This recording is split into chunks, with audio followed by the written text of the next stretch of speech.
হোসেন আমার বাবা জনাব সাদেক হোসেন খোকা আপনাদের এই এলাকার সমর্থনে এবং আপনাদের ভোটে বারবার নির্বাচিত হয়ে সংসদ সদস্য হয়েছেন এবং মন্ত্রী হয়েছেন জাতীয় পর্যায়ে একজন নেতা উনি হয়েছেন সর্বশেষ বাংলাদেশ জাতীয়তাবাদী দলের ভাইস চেয়ারম্যান ছিলেন।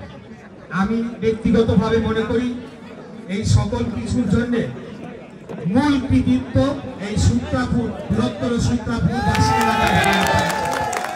আপনার বৃহত্তর সূত্রাপুরবাসী ওনাকে যে সমর্থন দিয়েছেন সেই সমর্থনের উপরে ভিত্তি করে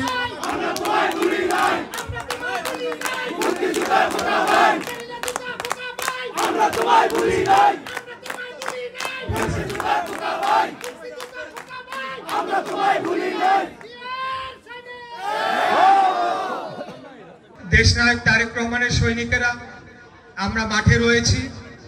আমরা আপনাদের কাছে প্রতিজ্ঞা করতে চাই যে অতীতে বিভিন্ন রাজনৈতিক আওয়ামী লীগের যারা রাজনৈতিক নেতারা ছিল আপনাদের সামনে বিভিন্ন সময় বিভিন্ন প্রতিশ্রুতি রেখেছেন, বিভিন্ন ধরনের ওয়াদা করেছেন, কিন্তু আসলে তারা নিজেদের পকেট ভারী করেছেন, দেশের বাংলাদেশের রাষ্ট্র সম্পদ লুটপাট করে বিদেশে পাচার করে দিয়েছেন। আমি এই কথাটাতেই জোর দিতে চাই যে আমরা সেই ধরনের কোন ধরনের অসৎ উদ্দেশ্য নিয়ে আপনাদের সামনে আসি নাই।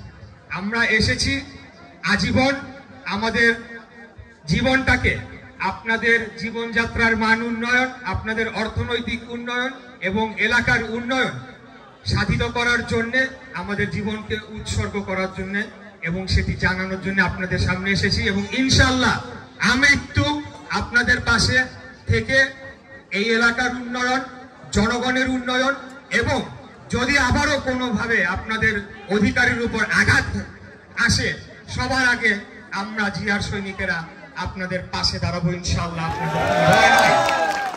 এই দেশটা আমাদের সকলের, এই দেশটা কারো পারিবারিক সম্পত্তি না। আমি এর পাশাপাশি এই কথাটিও বলতে চাই যে আমাদের নেতাই বলেছেন আমাদেরকে এখন ধৈর্যের পরিচয় দিতে হবে, আমাদের আচরণকে সংযত করতে হবে। আমরা যাতে এমন কোনো কর্মকাণ্ডে লিপ্ত না হই যাতে করে আমাদের দলের ভাবমূর্তি নষ্ট হয়, জনগণের কাছে আমাদের যে আস্থা এবং সুনাম অর্জন হয়েছে, এই আন্দোলনে আমরা যে ত্যাগ স্বীকার করেছি সেটা যাতে কোনোভাবে ক্ষতিগ্রস্ত না হয়। এবং এর পাশাপাশি আমরা